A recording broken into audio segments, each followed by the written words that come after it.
शंकराचार्य जी ने किया था। तो उनके जो सभी जो उपनिषद है, 10 जो उपनिषद है, वो मुख्यतः ब्रह्म परक बातें ही करते हैं, ज्ञान परक बातें, कि कैसे हम मतलब ब्रह्म को प्राप्त करें, आत्मज्ञान कैसे प्राप्त करें, ठीक है, आत्मज्ञान प्राप्त करने के लिए क्या क्या साधन है, इन्हीं सब के विषय में यहाँ पे आपको देखने को मिलेगा। जैसे हमने प्रीवियस जो 2 उपनिषद ईशावास्य और आपका केन उपनिषद पढ़ा, वहां पे भी हमने देखा कि ईशावास्य में भी वही बातें थी कि ब्रह्म को कैसे प्राप्त करें, ब्रह्म का स्वरूप क्या है। केन उपनिषद में भी हमने देखा कि ये जो जितनी सृष्टि चल रही है उसके कारण रूप में ब्रह्म विद्यमान है, और वही पर ब्रह्म जो है वो पूरे सृष्टि में एक शक्ति का संचार कर रहा है, जिसके कारण से ये सृष्टि जो है, चल अचल जितने भी वस्तुएं हैं वो अपना कार्य संपन्न कर रहे हैं, ठीक है। इसी तरह से हमने उसमें देखा था। फिर ब्रह्म का स्वरूप क्या है, ब्रह्म का नाम क्या है, तद्वन, इस तरह से हमने वहां पे देखा था, ठीक है। तो नेक्स्ट जो हमारा कठोपनिषद है, ये बहुत ही मतलब फेमस, एक तरह से कहना चाहिए कि फेमस उपनिषद भी है, क्योंकि इसमें यम नचिकेता का संवाद के विषय में हम कहानियां भी सुनते हैं इनके इसके विषय में। तो ये जो कठ उपनिषद है, जिसमें यम और नचिकेता का संवाद है, ठीक है, जिसमें भी इसमें भी ब्रह्म परक बातें ही की गई हैं कि किस तरह से हम आत्मज्ञान को प्राप्त करें, और इस सृष्टि का स्वरूप कैसा है, सृष्टि की उत्पत्ति कैसे हुई, इस सब के विषय में यहाँ पे आपको देखने को मिलेगा। तो देखते हैं इसका सामान्य परिचय पहले हम देखते हैं। जैसा हमने प्रीवियस जो 2 उपनिषद है उनमें भी मैंने बताया था कि हर एक उपनिषद किसी न किसी वेद से संबंधित होता है। तो उसी तरह से जो ये क्या है, कठोपनिषद जो है वो क्या है, कृष्ण यजुर्वेद के कठ शाखा के अंतर्गत आता है, ठीक है। ये कौन से शाखा से है, कृष्ण यजुर्वेद के कठ शाखा के अंतर्गत। ईशावास्य उपनिषद और केन उपनिषद कौन से वेद से संबंधित है?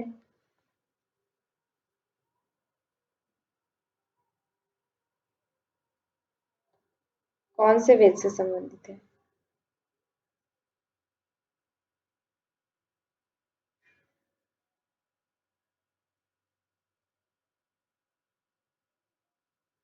नहीं याद है।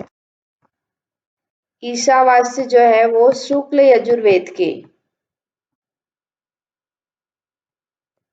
शुक्ल यजुर्वेद से है। और जो हमारा केन उपनिषद है वो किससे, सामवेद से संबंधित है, ठीक है। सामवेद के तलबकार ब्राह्मण हमने पढ़ा था। तो तलबकार ब्राह्मण कहने का तात्पर्य क्या है, इसीलिए इसे तलबकार उपनिषद, तलबकार उपनिषद के भी नाम से जाना जाता है। और ईशावास्य उपनिषद किससे संबंधित है, शुक्ल यजुर्वेद के काण्व शाखा से संबंधित है, ठीक है। और हमारा जो केट कठ उपनिषद है वो किससे है, कठ कृष्ण, कठ कृष्ण उपनिषद से, कृष्ण यजुर्वेद के कठ शाखा से के अंतर्गत आता है, इसलिए इसको कठोपनिषद भी कहते हैं, ठीक है। और इसमें क्या है, संवाद किसका किसका है, यम और नचिकेता का इसमें क्या है, संवाद दिया गया है। जिसमें जो यम है वो मतलब कि नचिकेता है वो यम के पास जाते हैं और उनके आत्म विषयक चीजों के विषय में पूछते हैं कि आत्मज्ञान कैसे प्राप्त करें, मृत्यु के बाद आत्मा का क्या होता है, इस तरह से वो मतलब कि पूछते हैं, ठीक है, यम से। तो यम इन प्रश्नों का क्या देते हैं, उत्तर देते हैं, ठीक है। उसके बाद क्या है, प्रतिपाद्य विषय, मुख्य इसमें प्रतिपाद्य विषय क्या है, परमात्मा के रहस्यमय तत्व का उपयोगी और विशद विवेचन, ठीक है। इसमें मुख्य बात क्या की गई है कि ब्रह्म विषयक जो तत्व है उसका मुख्य रूप से उपयोगी क्या उपयोग है, ठीक है। मतलब कि ब्रह्म की जो रहस्य है, जैसे हम परमात्मा का रहस्य इसके पूर्व भी पढ़ते आ रहे हैं कि परमात्मा ही इस कारण सृष्टि का कारण है। तो उसका रहस्य क्या है, जैसे कि हम अभी भी सोचते हैं कि मृत्यु के बाद क्या होता है। कुछ लोग हमें कहते हैं कि पुनर्जन्म होता है, वापिस से हम इस जन्म मृत्यु के चक्र में फंसते हैं। कुछ लोग कहते हैं नहीं होता है। कुछ लोग कहते हैं कि हम मनुष्य रूप में ही जन्म लेते हैं। कुछ लोग कहते हैं कि हम अलग अलग तरह के योनियों में जन्म लेते हैं, ठीक है। तो क्या है इसका रहस्य, उसके विषय में यहाँ पे विशद रूप से विवेचना आपको मिलती है, ठीक है। और इसमें क्या है, 2 अध्याय हैं, ठीक है, और प्रत्येक की क्या है 3-3 वल्लियाँ हैं, ठीक है। 2 अध्याय हैं और प्रत्येक में 3-3 वल्लियाँ हैं। अध्याय और वल्ली यानी कि उसके अंदर जो सब जो मतलब कि उप अध्याय जिसको हम कहेंगे, ठीक है, छोटे-छोटे जो खंड बने हुए हैं, तो प्रत्येक अध्याय में क्या है 3-3 और खंड है, ठीक है। और इसका शांति पाठ जो हम देखते हैं, ओम सहना भवतु सहनौ भुनक्तु सह वीर्यं करवावहै तेजस्विनावधीतमस्तु मा विद्विषावहै। ये जो हम मंत्र पढ़ते हैं, ये किससे लिया गया है? कठ उपनिषद के शांति पाठ से लिया गया है, ठीक है। कठ उपनिषद के शांति पाठ से इसको लिया गया है। सहना भवतु सहनौ भुनक्तु, जैसे ये कुछ कुछ उपनिषद है ना, उनके शांति पाठ आपको याद रखने की जरूरत है, सभी के तो नहीं, लेकिन जैसे कठ उपनिषद है, बहुत ही फेमस उपनिषद है, ठीक है। तो इसका अगर आप शांति पाठ याद रखेंगे तो कभी इसका पूछा जा सकता है कि ओम सहना भवतु, ये मंत्र कौन से उपनिषद का शांति पाठ है। जैसे हम ओम पूर्णमदः पूर्णमिदं जो हम कह रहे थे, वो किसका है? ईशावास्य उपनिषद का है, ठीक है। तो ये कुछ फेमस जो उपनिषद है और फेमस जो मंत्र है कहना चाहिए, जो पूर्णमदः पूर्णमिदं है, ये भी बहुत फेमस मंत्र है। और ये सहना भवतु जो है वो भी हम बहुत ही फेमस और बहुत ही मतलब प्रचलित मंत्र है। तो ये कौन से उपनिषद से लिया गया है, ये पूछा जा सकता है, ठीक है। क्योंकि अभी जो क्वेश्चन का लेवल है ना, वो थोड़ा बढ़ता जा रहा है, तो इसलिए हम ये नहीं कह सकते कि नहीं पूछा जा सकता बिल्कुल भी, क्योंकि आपके सिलेबस के अंतर्गत है, तो हो सकता है कि कभी आपसे ये पूछ लिया जाए, ठीक है। तो इन सबको या मतलब कि ध्यान में रखना है। जस्ट 1 मिनट, एक बार हम, आपने सिलेबस देखा है? सिलेबस है आपके पास?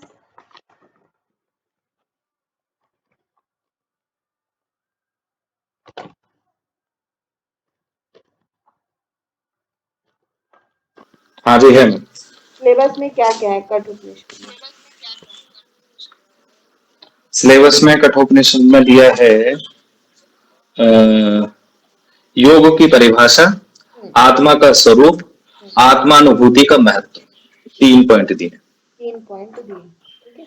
लेकिन कठ जी उपनिषद क्या है, इम्पोर्टेंट है, तो इसको हम लोग को थोड़ा सा मतलब एज अ कहानी के रूप में ही आपको याद रखने की जरूरत है, क्योंकि यहाँ से जैसा कि मैंने आप लोग को बताया था कि बहुत ज्यादा डीप में तो प्रश्न नहीं पूछे जाते हैं, लेकिन हाँ कभी कभी कुछ चीजें पूछ ली जाती है, तो उन चीजों को आपको थोड़ा याद रखने की जरूरत है, ठीक है। तो फिर देखते हैं अभी हम लोग पहला, इसके पहले इसके पूर्व के हम कठ उपनिषद को पढ़ें, सबसे पहले हम इसकी एक कहानी के रूप में देखते हैं कि क्या है इसका मतलब मुख्य प्रतिपाद्य विषय जो है वो क्या है, वो देखते हैं, ठीक है। तो जैसा आपको पहले से ही पता है कि कठ उपनिषद क्या है, कि यम नचिकेता का संवाद है। तो कैसे ये उपनिषद प्रारंभ होता है, तो इसमें जो नचिकेता के पिता होते हैं, जिसे हम क्या कहते हैं, उद्दालक ऋषि या वाजस्रवा के पुत्र उद्दालक, ठीक है। तो वो क्या होते हैं, यज्ञ एक विश्व यज्ञ करा रहे होते हैं, है ना, मतलब वो ये यज्ञ विश्वजीत यज्ञ करा रहे होते हैं। तो इसमें क्या होता है कि वो अ, उसमें क्या होता है, दान देना होता है, ठीक है। मतलब कि कुछ दान देना होता है, तो दान के रूप में वो कौन कैसे गायों को दान दे रहे होते हैं, जिनका कोई उपयोग में नहीं रहता, जैसे जो पूरी तरह से बूढ़े हो गए हैं, है ना, मतलब जो अब कुछ काम नहीं कर सकते, ना दूध दे सकते हैं, ना कुछ काम कर सकते हैं, ठीक है, ना मतलब कि एक तरह से क्या कहना चाहिए कि और बच्चे मतलब वो प्रजनन नहीं कर सकते, ऐसे जो गाय हैं उनको वो क्या कर रहे थे, दान में दे रहे थे, ठीक है।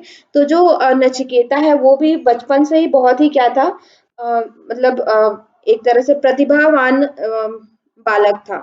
तो उसको ये सब क्योंकि उसके पिता भी बहुत क्या थे, प्रतिभावान थे और शास्त्रों के ज्ञाता थे, जो उद्दालक नचिकेता के पिता उद्दालक थे, वो भी क्या है बहुत शास्त्रों के ज्ञाता थे, है ना।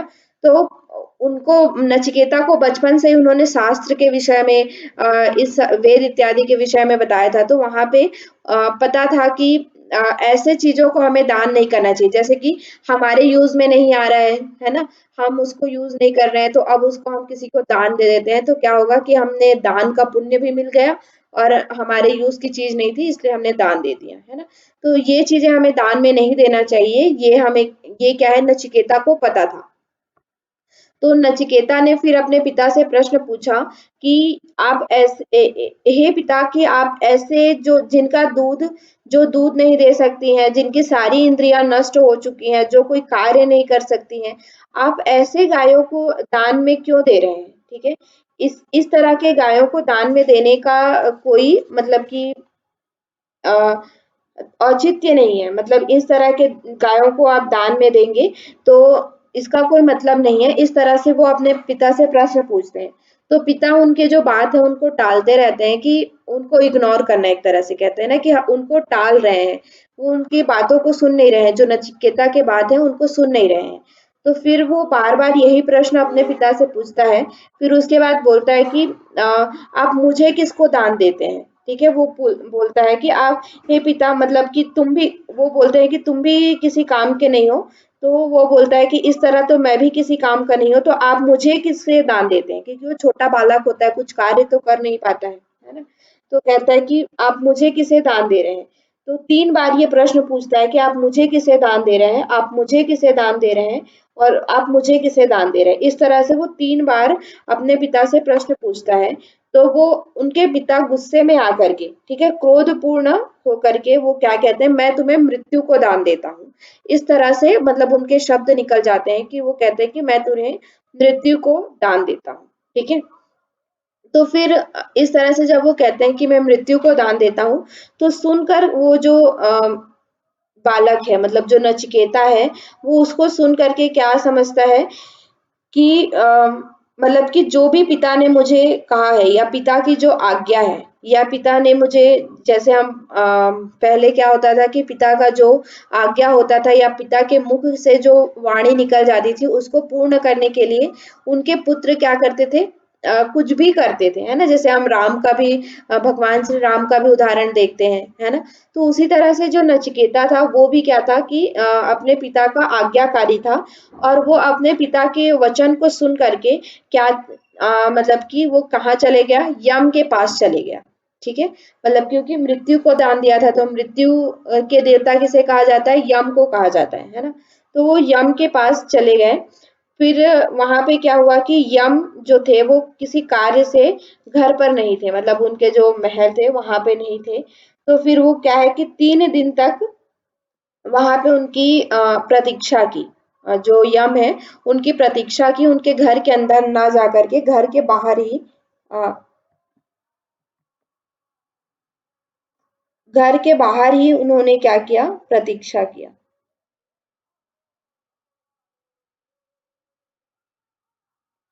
स्क्रीन शो हो रही है?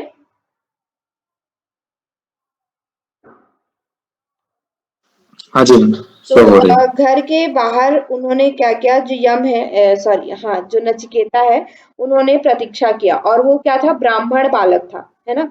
तो जब 3 दिन बाद यम घर आए, तब उनकी पत्नी ने कहा कि ब्राह्मण बालक 3 दिन तक आपकी प्रतीक्षा कर रहा है, और उसने कुछ भी खाना भी नहीं खाया, और कुछ भी, मतलब कुछ भी खाना पीना नहीं खाया है। ठीक है, तो ब्राह्मण को इस तरह से बाहर बिठा के रखना एक तरह का पाप होता है ना? तो इसलिए क्या है कि वो जो यम है, वो उनके पास गए और उनसे बोले कि आपने मेरी 3 दिन तक प्रतीक्षा की, और इसके लिए मैं क्या है आपसे मतलब कि 3 वर आपको देता हूँ। ठीक है, मतलब जो यम है वो मतलब जो नचिकेता है उसको क्या है कि 3 वर देते हैं। ठीक है, मतलब वर यानी कि आशीर्वाद देते हैं, एक तरह से वर कहने का मतलब क्या, वरदान। 3 वरदान उसको देते हैं, तो कुछ भी आप मांग लो 3 वरदान, ऐसा वो बोलते हैं। ठीक है, तो 3 वरदान जब वो मांगने के लिए कहते हैं, तो वहां पे जो जो नचिकेता है वो उनसे 3 वरदान मांगते हैं। ठीक है, तो 3 कौन कौन से वरदान मांगते हैं? पहला वो वरदान मांगते हैं कि अ, उनके पिता, क्योंकि पिता ने सही कार्य नहीं किया था, है ना? मतलब कि गलत चीजों का दान किया था, है ना? और उसके बाद क्रोध में आकर के अपने पुत्र को मृत्यु को दान दे दिया था। तो ये सब जो कार्य किया था, वो सब सही नहीं था। तो अपने सर्वप्रथम वो क्या करते हैं, अपने पिता के लिए वर मांगते हैं कि इसके बाद अगर मैं यहाँ से जाऊं, मतलब कि वापिस मैं अपने पिता के पास जाऊं, तो वो मुझे सहर्ष स्वीकार करें, और उन्होंने जो भी मतलब गलत कार्य किया है उनका, उन्हें कोई भी मतलब उनको खिन्न ना हो। इस तरह से वो अपने पिता के लिए क्या मांगते हैं कि क्रोध के वश में आकर जो उन्होंने मुझे यहाँ भेज दिया है, तो उनका जो चित्त है वो क्रोध रहित हो जाए, शांत हो जाए, और वो हमेशा संतुष्ट रहें, और जब मैं उनके पास वापस जाऊं तो वो मुझे पहचान कर पूर्ववत ही स्नेह करें, अपने पुत्र के समान ही स्नेह करें। ऐसा वो अपने पिता के लिए वर मांगते हैं, ठीक है? तो फिर वो जो यम है वो कहते हैं कि ठीक है, मतलब वो उनको वरदान देते हैं कि आप यहाँ से वापस जाएंगे तो वो सहर्ष आपको स्वीकार करेंगे। इस तरह से वो मतलब कि यम जो है उनको वरदान देते हैं। फिर दूसरे जो मतलब कि वर में, ठीक है, दूसरे जो वर में वो नचिकेता है वो कहते हैं कि अग्नि के विषय, जो अग्नि ये प्रज्वलित होती है, ठीक है, तो उसके विषय में वो मांगते हैं, मतलब कि भूख प्यास जो भी हम अग्नि देखते हैं, ठीक है, मतलब यहाँ से हम देखते हैं स्वर्ग लोक में किंचित मात्र भी भय नहीं है कि भूख होगा, प्यास होगा, बुढ़ापा आएगा। ये सब किसकी वजह से हो रहा है? अग्नि की वजह से ही। हमने हट प्रदीपिका में भी देखा है ना, कि जो भी हमारी चीजें, जठराग्नि अगर हमारी अच्छी रहती है तो हम तंदुरुस्त रहते हैं, हमारा जो शरीर है वो अच्छा रहता है। और एक अग्नि क्या है, हमारी जो बुढ़ापा इत्यादि, हमारा अग्नि क्या होता जाता है, कम होता जाता है, जिसकी वजह से हम क्या होते हैं, बुढ़ापा आता है, हमारे बाल पकते हैं, झुर्रियां आती हैं, है ना? ये सब चीज स्वर्ग लोक में नहीं है। स्वर्ग लोक में आपको भूख प्यास के विषय में नहीं देखने को मिलेगा, कोई वृद्ध नहीं होगा, जैसा आप 100 साल बाद भी उनको देखेंगे तो वो वैसा ही रहेगा। किसी भी तरह के भूख प्यास, कोई जलन या कोई भी इस तरह के चीजें नहीं होती हैं, ठीक है? तो उस अग्नि विद्या के विषय में वो पूछते हैं कि स्वर्ग में ऐसी क्या अग्नि विद्या है जिसके कारण से सभी ये भूख प्यास बुढ़ापा इत्यादि जो चीजें हैं वो नहीं आती, जबकि मृत्यु लोक में ये सारी चीजें आती हैं, ठीक है?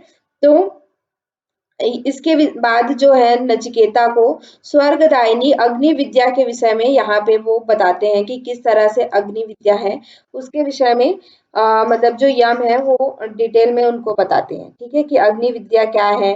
फिर उसके बाद अग्नि विद्या में कुंड आदि का निर्माण, जैसे कि आपने सुना होगा कि अलग अलग अश्वमेध यज्ञ में अलग अलग तरह के कुंड बनते हैं, है ना? तो उनके अलग अलग शेप होता है, कौन से कुंड में कौन सी कितने कितने ईंटें लगेंगे, ये सारी चीजें भी पहले अगर आप वेदों में जाके देखेंगे तो वो डिफाइंड है कि कौन से यज्ञ में कौन से तरह कौन से शेप का यज्ञ कुंड बनेगा, कितने ईंटें उसमें लगेंगे, ये सारी चीजें उसमें क्या है, डिफाइंड होती थी, है ना? तो वो सारी चीजें भी वो यहाँ पे डिटेल में तो इसको नहीं बताया गया है, खाली ये सांकेतिक रूप में ये सारी चीजें यहाँ पे उसको बताई गई हैं। और फिर उसके बाद उनको एक और वर वो देते हैं कि अब इसके बाद से जो ये अग्नि विद्या है उसे नचिकेता अग्नि के नाम से जाना जाएगा। इस तरह से वो क्या करते हैं, मतलब उनको वर देते हैं। 2 वर समझ में आया आपको?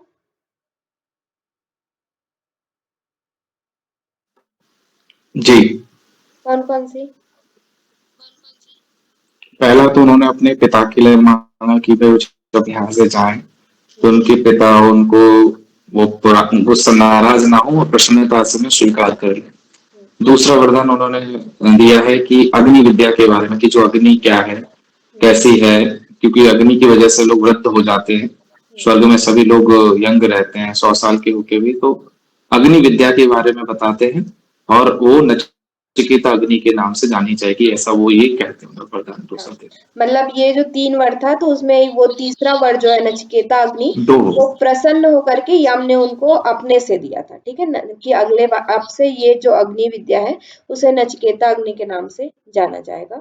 ये प्रसन्न होकर के उन्होंने दिया था, ठीक है? क्योंकि वो बहुत ही छोटे बालक थे, 7-8 साल के बालक थे, और उनके अंदर इतना जो ज्ञान था, मतलब कि इस तरह के प्रश्न पूछना, देखिए मतलब किसको किस तरह के प्रश्न आएंगे ये भी तो इम्पोर्टेंट होता है ना, मतलब कि हम किस तरह के प्रश्न पूछेंगे, कि हम पूछेंगे कि हम घर कैसे बनाए, हम ये कैसे बनाए, इस तरह के प्रश्न पूछेंगे। बट वो छोटा सा बालक किस तरह से प्रश्न पूछ रहा है, मतलब कि किस लेवल का प्रश्न पूछ रहा है, तो उससे वो प्रसन्न होकर के उसको एक एक्स्ट्रा वर जो है नचिकेता अग्नि के नाम से जाना जाएगा। इस तरह से वर वो देते हैं, ठीक है। फिर जो यम है वो कहते जी हैं कि अब तीसरा वर मांगो, मतलब कि तीसरा जो वर्ग है उसके बारे में मांगो। तो वो तीसरा वर मांगते हैं कि मरे हुए मनुष्य के विषय में वो मांगते हैं कि जो यह संशय है कि कोई तो यो कहता है कि मरने के बाद आत्मा रहता है, कोई कहता है ऐसा कुछ नहीं होता है, मरने के बाद आत्मा नहीं रहती, शरीर के साथ ही आत्मा चली जाती है। इसके विषय में मुझे बताइए, इसके विषय में मुझे, ताकि मैं भली भांति निर्णय ले सकूं कि आत्मा है या नहीं, पुनर्जन्म होता है या नहीं। इसके विषय में मुझे बताइए कि मरने के बाद आत्मा का क्या होता है। ये जो प्रश्न है कि मरने के बाद आत्मा का क्या होता है, इसके विषय में मुझे बताइए। तीसरा वर वो मांगते हैं, ठीक है। तो तीसरा वर जब मांगते हैं तो ये क्या है, बहुत ही गंभीर विषय है और इसके विषय में जो सबको नहीं बताया जा सकता। तो नचिकेता जब इस वर को मांगते हैं तो वो कहते हैं कि हे नचिकेता, इस विषय से पहले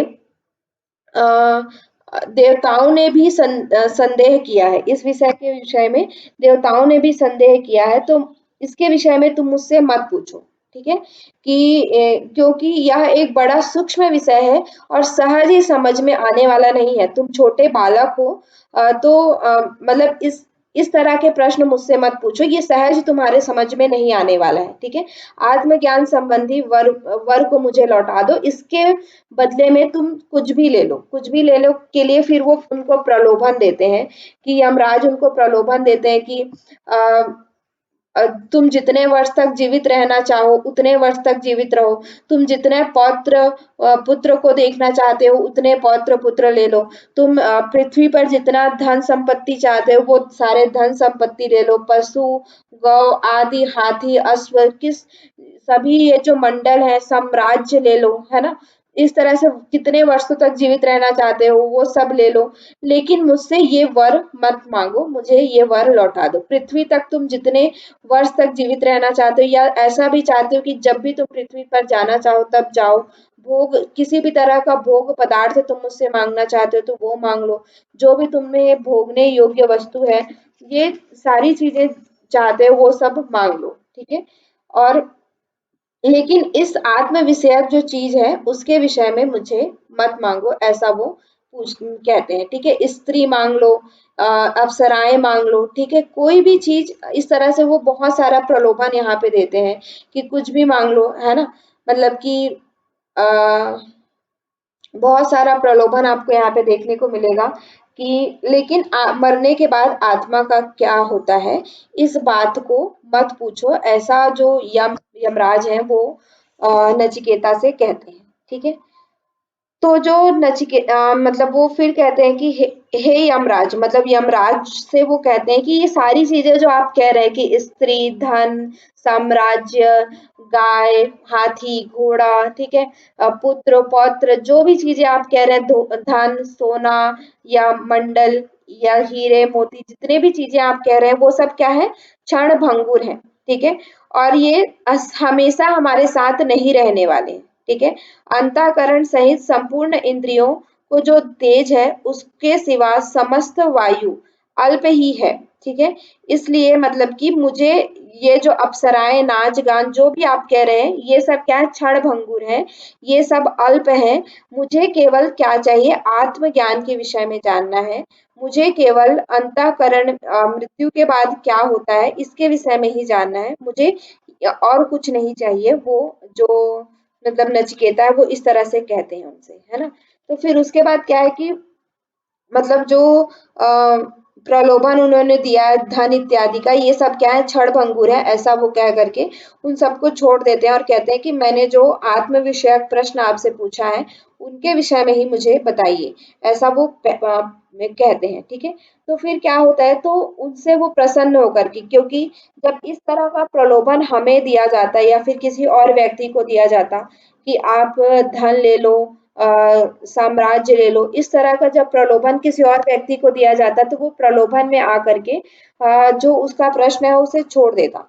लेकिन नचिकेता इतना मतलब छोटा बालक हो करके भी उन जो प्रलोभनों में नहीं फंसा, इसलिए मतलब एक तरह से वो क्या कहना चाहिए कि वो एक परीक्षा ले रहे थे उसकी कि वो इस विषय को जानने योग्य है या नहीं।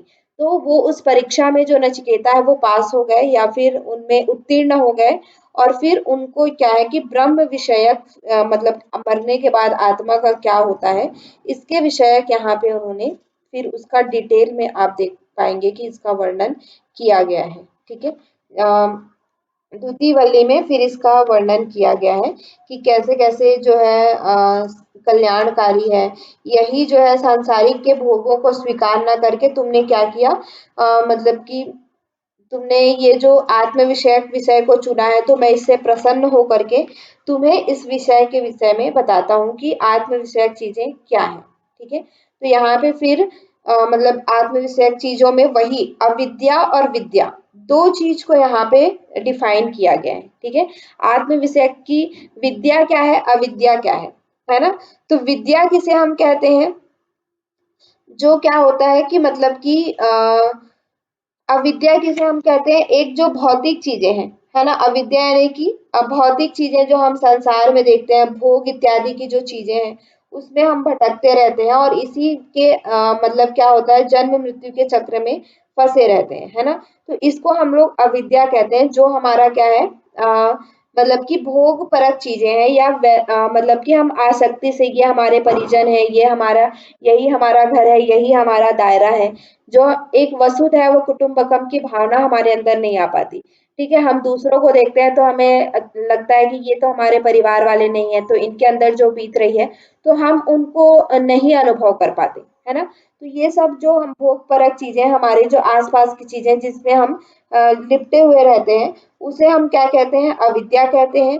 और और इसीलिए हम स्वर्ग नरक इत्यादि में फिर हम वापिस से इस जन्म मृत्यु के चक्र में फंस करके अविद्या का जो हम पालन करते हैं तो रहते हैं। ठीक है, लेकिन इससे परे जो पारलौकिक चीजें हैं वो किसके अंतर्गत आती हैं, विद्या के अंतर्गत आती हैं, जिसमें कि हम पर ब्रह्म का स्वरूप, अपना स्वरूप और सभी में आत्मवत सर्वभूतेषु, सभी में अपना ही स्वरूप देख पाने की क्षमता हमारे अंदर आती है। ठीक है, और तब ये तब कब आता है, जब हम योग के माध्यम से साधना करते हैं, है ना। इंद्री मन और बुद्धि, ये जो तीनों को हम अपने वश में करके परमात्मा के साथ तादात्म्य में स्थापित करते हैं, तभी ये सारी चीजें विद्या परक चीजें जो हैं वो हमारे अंदर आती हैं।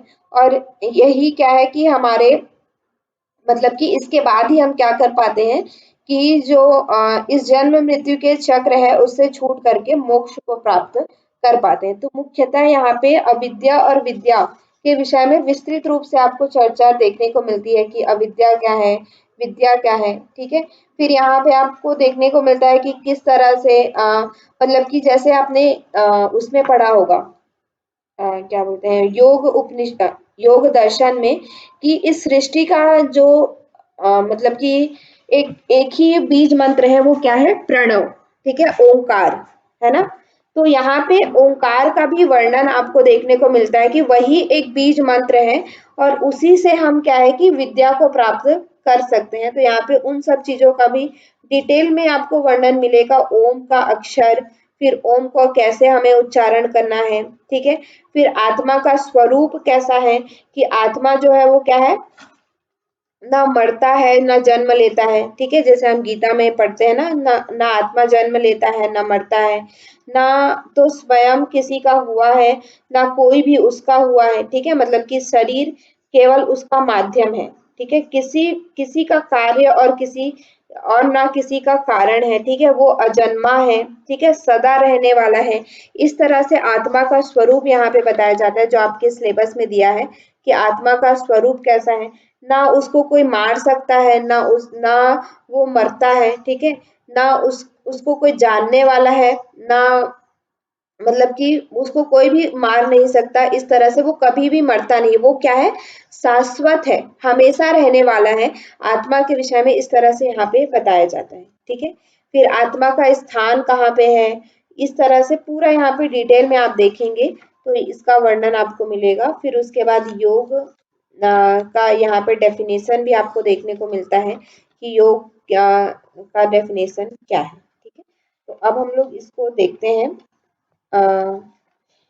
ये कहानी आपको समझ में आई, मतलब कि एक तरह से उपनिषद में क्या क्या चीजें हैं आपको मतलब कि ओवरव्यू हो पाया।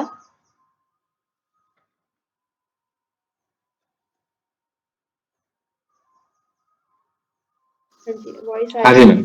ठीक है, जी जी जी, आ तो रहे हैं। उपनिषद में क्या क्या चीजें हैं वो आपको मतलब कि ध्यान में आया होगा कि किस तरह से उपनिषद में क्या क्या चीजें हैं। तो इसी में जो आप एक पढ़ते हैं ना, उत्तिष्ठ जाग्र प्राप्य वरान्य बोधात, पढ़ते इसके बारे जी। में सुना है आपने? जो ये हाँ, ये सूत्र विवेकानंद जी सुना का, है। हाँ विवेकानंद जी का एक, विवेकानंद जी ने बोला था, हाँ, तो उठो जागो उन्होंने और तब तक चलो जब तक लक्ष्य की प्राप्ति न हो। तो जी उन्होंने नहीं, ये कठ उपनिषद से लिया गया है।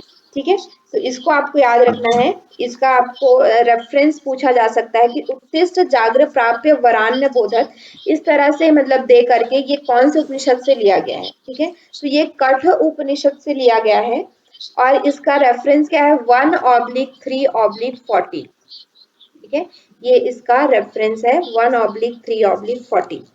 पहले अध्याय के जी तीसरे वल्ली का 14th श्लोक या मंत्र जो है वो क्या है, ये उत्तिष्ठ जागृत प्राप्त वरान्य बोधा। ठीक है, सुरस धारा निशता दुर दुर्यात्य दुर्ग पथस्य कायो वदंती, मतलब क्या है कि उठो जागो और तब तक ना रुको जब तक आपको पर ब्रह्म परमेश्वर को ना जान लो। ठीक है, इसलिए यहाँ पे कहा गया है तब तक ना रुको जब तक आप पर ब्रह्म परमेश्वर को ना जान लो।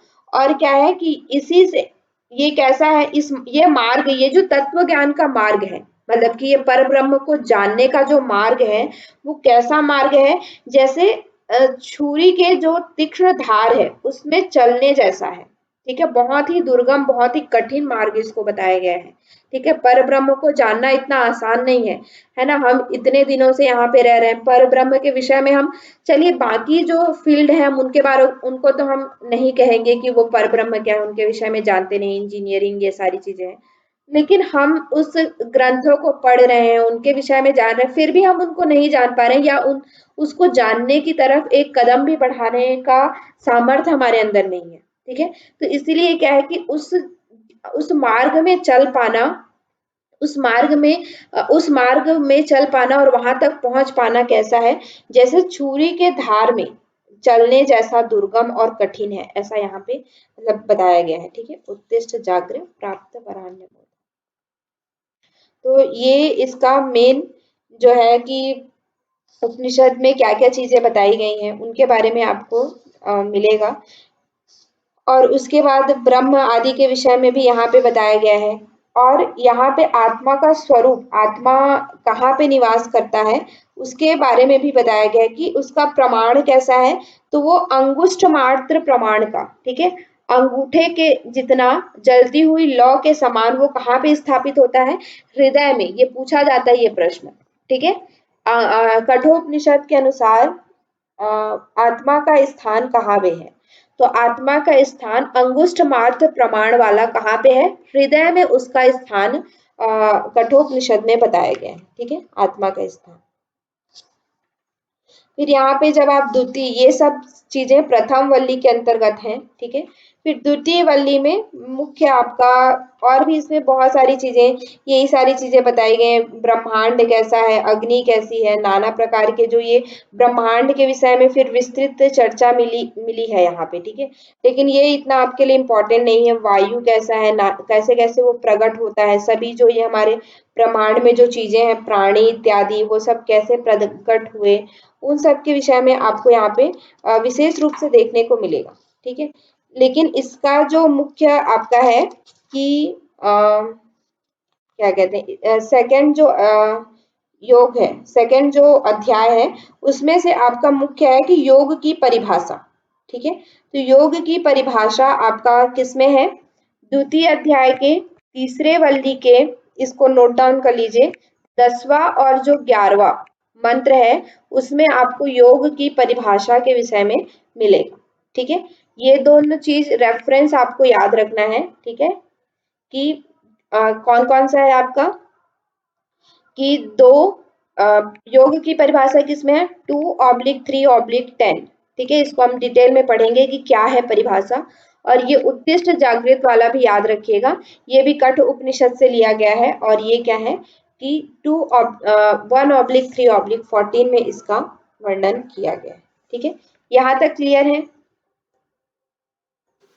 हाँ जी मैम। ठीक है, तो अब हम देखते हैं, हमने इसका सामान्य परिचय देखा था जिसमें हमने देखा कि कौन से उपनिषद से लिया गया है ये,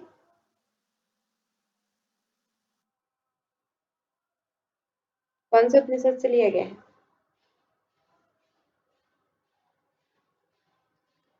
अरे अभी तो देखा था कृष्ण यजुर्वेद से, कठ कृष्ण बताया था ना, कठ कृष्ण। ठीक है, तो कठ किससे लिया गया, कृष्ण यजुर्वेद से लिया गया है। ठीक है, ये चीजें याद रखिए। चलिए अब हम थोड़ा सा देखते हैं कि क्या है कठ उपनिषद। तो जो कठ उपनिषद, अब उन जो कहानी हमने देखा, एक तरह से कहानी के रूप में देखा, उसी को आपको एग्जाम पॉइंट ऑफ व्यू से क्या क्या इंपॉर्टेंट है ये आपको देखने की जरूरत है। ठीक है, तो प्रथम वल्ली में इसमें क्या बताया गया है कि नचिकेता के जो पिता हैं उन्होंने क्या करवा रहे थे, विश्वजीत यज्ञ करा रहे थे। तो यहाँ पे ये इंपॉर्टेंट है कि वो कौन सा यज्ञ करा रहे थे। ठीक है, तो नचिकेता के जो पिता हैं उनके पिता कौन है, उद्दालक। ये भी पूछा जाता है कि नचिकेता के पिता कौन है। नचिकेता के पिता है उद्दालक, वो कौन सा यज्ञ करा रहे थे, विश्वजीत यज्ञ करा रहे थे। ठीक है, तो क्या हुआ कि विश्वजीत जब यज्ञ करा रहे थे तो वो कहते हैं कि जिससे ब्राह्मणों को जीर्ण गायों को दान दे रहे थे, जो पुरानी गाय या बूढ़ी गाय हैं उनको दान में दे रहे थे। तो उस समय फिर वो प्रश्न पूछते हैं कि आप इनको क्यों दान दे रहे हैं, मुझे किसको दान देंगे। तो वो कहते हैं मृत्यु त्वाम ददामी, मैं तुम्हें किसको दान देता हूँ, मृत्यु को दान देता हूँ। इस तरह से ये जो कुछ कुछ छोटे छोटे जो टर्म है ना वो संस्कृत में ही याद रखिएगा क्योंकि पूछा जाता है। ठीक है, कठ उपनिषद बहुत ही इंपॉर्टेंट उपनिषद है, यहाँ से कुछ कुछ श्लोक भी पूछे जाते हैं। कौन कौन से हैं वो भी हम देखेंगे जब हम PYQs करेंगे, वहां पे भी मैं आप लोग को इसके बारे में बताऊंगी। तो वो कहते हैं कि मृत्वे त्वाम ददामी, मैं मृत्यु को तुम्हें दान देता हूँ। तो वो क्या करता है कि अन्न जल का त्याग करके यम के पास वो चले जाते हैं, जो नचिकेता है। तो वहां पे वो उनसे क्या है कि 3 वर मांगते हैं, जैसा कि हमने कहानी में देखा, वो डिटेल में अब मैं नहीं बता रही हूँ। वो 3 दिन तक नहीं रह 3 दिन तक बाहर बैठे रहते हैं, जिस वजह से 3 वर मिलता है। तो 3 तरह के वो वर मांगते हैं। पहले वर में वो क्या मांगते हैं, पिता का क्रोध शांत हो, इस तरह से वो वर मानते हैं, और मेरे प्रति पूर्ववत व्यवहार हो और प्रसन्न चित हो, ऐसा वो पहला वर अपने पिता के लिए मांगते हैं। फिर दूसरा वर मांगते हैं कि अग्नि विद्या, स्वर्ग साधक जो अग्नि विद्या है, जिससे लोग कभी बूढ़े नहीं होते, भूख प्यास नहीं लगती, उसके विषय में वो पूछते हैं कि अग्नि विद्या क्या है। और वही अग्नि विद्या बाद में आगे चल के क्या होती है, नचिकेता अग्नि के नाम से प्रसिद्ध होती है, नचिकेता अग्नि के नाम से जानी जाती है। ठीक है, फिर तीसरा जो है उसमें क्या है कि वो पूछते हैं कि आत्मज्ञान आत्म विद्या मृत्यु के पश्चात क्या होता है, उसके विषय में वो पूछते हैं। ठीक है, तो फिर जब इस तरह से पूछते हैं कि मृत्यु के बाद क्या होता है, तो वो बहुत सारा प्रलोभन उनको देते हैं कि हाथी ले लो, घोड़ा ले लो, इस तरह से वो प्रलोभन देते हैं। उसकी जो नचिकेता की परीक्षा लेते हैं यम जी हैं। और फिर उसके बाद जब परीक्षा में वो सफल हो जाता है, उत्तीर्ण हो जाता है, तो फिर उसको आत्मज्ञान क्या है उसके विषय में बताते हैं। ठीक है, तो फिर ये अन्य वर क्या है, नचिकेता अग्नि, इस तरह से देख। फिर तृण नचिकेता, 3 संधि जो होती है यहाँ पे, ये चीज भी याद रखने की, ऋग यदु और साम को प्राप्त होकर 3 कर्म, यज्ञ दान तप कर्म संपन्न करके जन्म मृत्यु को पार होकर साक्षात परम शांति को प्राप्त होगा। ठीक है, मतलब क्या है, तृण नचिकेत यानी कि क्या है, जो ऋग यजु और साम, ऋग का मतलब क्या है, यज्ञ, यजु मतलब दान, और साम मतलब तप, इन तीनों कर्मों को जब मतलब कि संपन्न करते हैं। यज्ञ, दान और तप, ये तीनों चीज जब हम एक साथ करते हैं तो फिर क्या होता है, जन्म मृत्यु को पार होकर के परम शांति को प्राप्त होते हैं। ठीक है, और इससे क्या होता है, शरीर त्याग पूर्ण ही मृत्यु के पासों को काट करके स्वर्ग लोक का आनंद प्राप्त करता है। ठीक है, मतलब यहाँ पे मतलब कि वो बताया नचिकेता अग्नि के विषय में कि जब आप इस तरह का करते हैं यज्ञ, दान और तप, तो यज्ञ के लिए किस किस तरह का कुंड, जैसा मैंने बताया आपको कि कैसा कुंड होना चाहिए, दान हमें कैसा करना है, तप हमें कैसा करना है, तो वो चीज वहां पे बताया गया है। तो जब आप ये तीनों चीज करते हैं तो फिर क्या होता है कि आपको मृत्यु को काट करके, मृत्यु के जो पास है, मृत्यु के पास कहने का मतलब क्या है कि मृत्यु का जो बंधन है उसे काट करके आप क्या करते हैं, उस सॉरी, मृत्यु का जो बंधन है उसे काट करके स्वर्ग लोक के आनंद को प्राप्त करते हैं। ठीक है, लेकिन ये स्वर्ग लोक भी कैसा होगा कि जितना आपका कर्म होगा, ठीक है, मतलब कि जितना यज्ञ, दान और तप के द्वारा आपने जितना पुण्य कमाया है उतने ही समय तक आप स्वर्ग में रह पाएंगे, उसके बाद वापिस से आप क्या हो जाएंगे, मृत्यु लोक में आ जाएंगे। ठीक है, मतलब कि हमारे कर्म जितना हमने किया है, जैसे जितना हमने यज्ञ किया, जितना दान किया, तप किया, तो उससे हमारा एक पुण्य संचय होगा कि उसके लिए आप 10 साल तक मतलब कि स्वर्ग में रह सकते हैं, 5 साल तक रह सकते हैं, 1 साल तक, 1 दिन तक। उसके बाद जैसे ही आपका वो पुण्य खत्म हुआ, वापिस से आप मृत्यु लोक में आकर के फिर से आप यही चीजें करेंगे। ठीक है, फिर जब तीसरा वर वो मांगते हैं तो वहां पे वो बहुत सारा प्रलोभन देते हैं। कौन कौन से, देखिए, सैकड़ों आयु मांग लो, बेटे मांग लो, पोते मांग लो, पशु, गौ, हाथी, घोड़ा, सुवर्ण, भूमि मंडल, साम्राज्य, अपनी इच्छा का जीवन, धन संपत्ति आदि, स्वर्ग की अप्सराएं आदि, स्वर्ग लोग, कुछ भी मांग लो। इस तरह से वो बहुत सारा प्रलोभन वहां पे देते हैं। ठीक है, जब आप उस उपनिषद को ऐसे ही थॉरो एक बार रीडिंग करिएगा सभी उपनिषद को। ठीक है, मतलब केवल एक बार पढ़ने मात्र से ही, केवल आप एक बार उसको, सभी चीजों को सिर्फ एक बार पढ़िएगा तो उससे आपको बहुत सारी चीजें क्लियर हो जाएंगी। ठीक है, तो वहां पे वो क्या है, इस तरह का बहुत सारा प्रलोभन देते हैं, तो वो इन प्रलोभनों को ना मान करके, मतलब कि वो कहते हैं कि मुझे आत्मविद्या ही चाहिए, आत्मविद्या के विषय में ही मुझे जानना है, ऐसा नचिकेता कहते हैं। ठीक है, तो फिर उसके बाद जब फिर वो दो मार्ग बताते हैं, कौन कौन सा, विद्या और अविद्या का। ठीक है, तो दो मार्ग, अविद्या में क्या है, जिसे हम प्रेय मार्ग, श्रेय मार्ग, प्रेय मार्ग कहने का मतलब क्या है, जो हमें प्रिय लगता है। ठीक है, अविद्या, जैसे हम अविद्या में क्यों जी रहे हैं, क्योंकि हमें ये प्रिय लगता है कि हम अपने लोगों से मिले, हम इस तरह का भोग करें, मतलब खाएं पिए, है ना, ये हमें प्रिय लगता है, इजी लगता है उस मार्ग में जाना। ठीक है, तो ये प्रेय मार्ग जो होता है, जो हमें सांसारिक मार्ग, जो हमें सुख देता है, भोग देता है, और ये क्या है, अनित्य है, ये सब, इसे हम क्या कहते हैं, प्रेय मार्ग कहते हैं, उसी को हम क्या कहते हैं, अविद्या कहते हैं। और श्रेय मार्ग मतलब कि श्रेष्ठ मार्ग, जैसे कि बताया गया ना कि सुरस धार, छुरे के धार में चलना, तो उस तरह के कठिन मार्ग में कोई भी चलना नहीं चाहता है, लेकिन उसी के माध्यम से हम विद्या को प्राप्त कर सकते हैं, उसी के माध्यम से हम आत्मज्ञान को प्राप्त कर सकते हैं। ठीक है, जो क्या है, मोक्ष मार्ग है, अपवर्ग है, कल्याण देने वाला है और नित्य है, हमेशा रहने वाला है, ऐसा मार्ग। लेकिन वो क्या है, श्रेय मार्ग है, श्रेष्ठ मार्ग तो है लेकिन कठिन मार्ग है। ठीक है, इसलिए कोई भी उसमें चलना नहीं चाहता। प्रिय मार्ग, जो प्रिय लगता है, सुख, जो हमें देखने में अच्छा लगता है, सुख देता है, ऐसे मार्ग में, अविद्या के मार्ग में चलना लोग पसंद करते हैं। इसी इसीलिए क्या है, यहाँ पे ये चीजें बताई गई हैं कि श्रेय मार्ग और प्रेय मार्ग के रूप में दो चीजें यहाँ पे बताई गई हैं। ठीक है, फिर यहाँ पे ये क्या है, 2/3/10, जैसा कि मैंने आपको बताया, योग के परिभाषा, योग को यहाँ पे क्या बोला गया, परम गति बोला गया है। ठीक है, योग का अन्य नाम, योग की परिभाषा को ही क्या बोला गया है, परम गति बोला गया है। तो यहाँ पे क्या बोला गया है, यदा पंचावतिष्ठन्ते ज्ञानानि मनसा सह बुद्धिश्च च विचेष्टेति तमाहु परमाम गति। ठीक है, परमाम गति यानी कि योग कैसे कैसे होगा, यदा पंचावतिष्ठन्ते, कौन सा, पंचावतिष्ठन्ते यानी कि पंच हमारे कौन से हैं, पांच जो ज्ञानेंद्रियां हैं, कौन कौन सी है पांच ज्ञानेंद्रियां,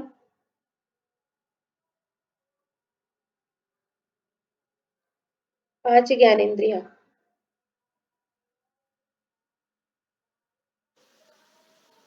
कर्ण, त्वचा, ये नासिका, हम्म कर्ण, आंख, और जीभ। जीवा। ठीक है, तो ये जो 5 ज्ञानेंद्रियां हैं उनको हमें क्या करना है, तिष्ठन्ते यानी कि तिष्ठ करना है, स्थिर करना है। ठीक है, पंचावतिष्ठन्ते ज्ञानानि, ज्ञान इंद्रियां जो 5 है उसको धारण स्थिर करना है। और किसको स्थिर करना है, मन को। ठीक है, इन सब के साथ किसको स्थिर करना है, मन को स्थिर करना है। और किसको स्थिर करना है, बुद्धि को विचिष्टति यानी कि चेष्टा रहित बनाना है। चेष्टा यानी कि क्या है, कार्य करना, चंचल होना। बुद्धि हमारी क्या करती रहती है, नित्य कार्य करती रहती है, चंचल रहती है। तो इन तीनों को जब आप स्थिर कर लेते हैं, चेष्टा रहित कर लेते हैं, तब क्या है, परमाम गति, परम गति को प्राप्त करते हैं। ये बहुत बार ये प्रश्न पूछा जा चुका है कि कठ उपनिषद में योग को प्राप्त करने के लिए किन तीनों को स्थिर करना पड़ता है। ठीक है, तो इंद्रिय, मन और बुद्धि। इंद्रिय में हमारी 5 ज्ञान इंद्रियां, मन और बुद्धि, इन सभी को जब आप स्थिर करते हैं तब कहीं जाकर के आपको क्या है, योग की प्राप्ति होती है। ठीक है, कि योग की, फिर यहाँ पे योग की 2 स्थिति बताई गई है, प्रभव और अभव। प्रभव मतलब कि शुभ शुभ संस्कारों की उत्पत्ति, अभव यानी कि अशुभ संस्कारों की का विनाश।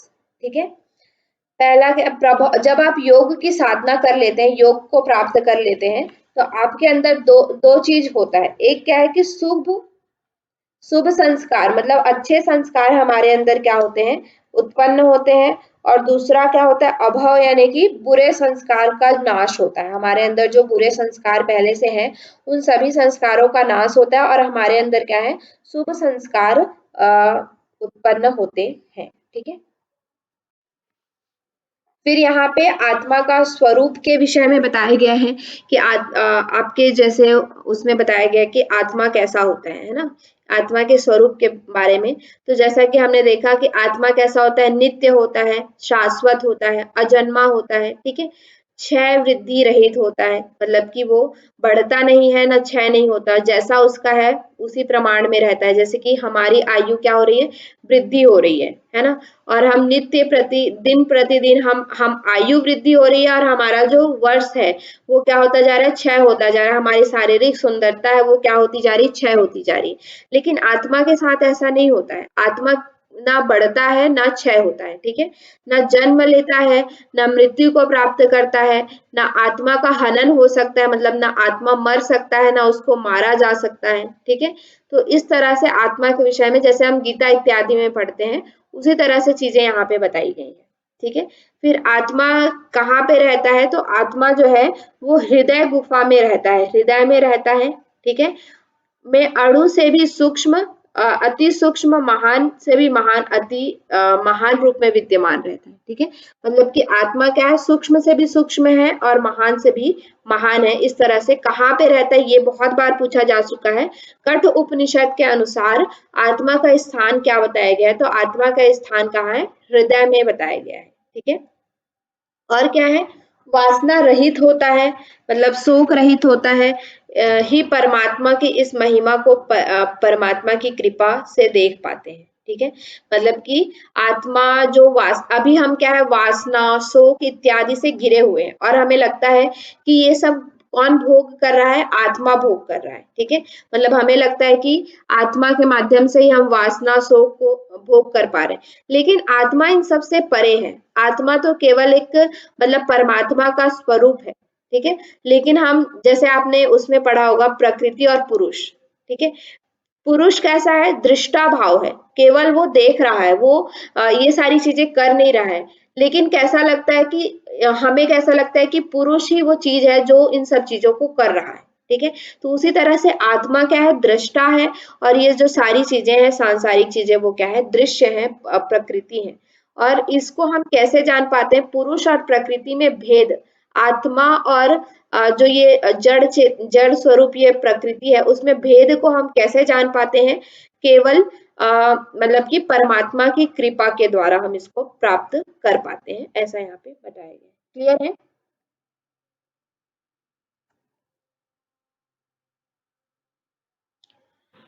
ठीक है। फिर यहाँ पे परमात्मा की महिमा समझने वाला पुरुष कैसा होता है? अशरीरी होता है, नित्य स्वरूप होता है, जो अनित्य के माध्यम से स्थिर है। उस महान आत्म तत्व को जानकर बुद्धिमान मनुष्य शोक नहीं करता है। ठीक है। फिर यहाँ पे उस परमात्मा को न प्रवचन, न बुद्धि, न शास्त्र श्रवण से प्राप्त हो सकता है। ये चीज याद रखिएगा। परमात्मा को हम कैसे प्राप्त कर सकते हैं? ना प्रवचन से प्राप्त कर सकते हैं, बहुत इंपॉर्टेंट है ये। ना प्रवचन से प्राप्त कर सकते हैं, ना ना प्रवचन से प्राप्त कर सकते हैं, ना बुद्धि से प्राप्त कर सकते हैं, ना शास्त्र श्रवण से प्राप्त हो सकता है। यह स्वीकार करने वाला है कि परमात्मा कृपा प्राप्त करने वाला परमात्मा के यथार्थ स्वरूप को जान पाता है। ठीक है। मतलब क्या है कि परमात्मा को हम कैसे जान पाते हैं? केवल परमात्मा की कृपा के द्वारा। जैसे कि ईश्वर का साक्षात्कार हम कब कर पाते हैं? जब ईश्वर चाहते हैं कि वो हमारे सामने आए और हमें साक्षात दर्शन दे। ठीक है। तो उसी तरह से जब आप प्रवचन सुनते रहेंगे तो ईश्वर को नहीं प्राप्त कर सकते। बुद्धि लगाएंगे, अपना तर्क लगाएंगे कि ईश्वर ऐसा है, तो उसके द्वारा आप नहीं प्राप्त कर सकते। किसी शास्त्र को श्रवण या पठन के द्वारा आप उसको नहीं प्राप्त कर सकते। उसको कब प्राप्त कर सकते हैं? जब आपको परमात्मा का यथार्थ ज्ञान होगा या परमात्मा आपके ऊपर कृपा करेंगे कि इन्हें मुझे परमात्मा का ज्ञान कराना है, तभी आप उसको क्या कर सकते हैं? प्राप्त कर सकते हैं। ठीक है। इसके बाद जो नेक्स्ट कुछ और चीजें हैं उसको हम लोग कल थोड़ा सा देखेंगे। ठीक है। क्योंकि यहाँ पे ये थोड़ी बहुत चीजें हैं जो इम्पोर्टेंट है, उनको हम कल देखेंगे। ठीक है।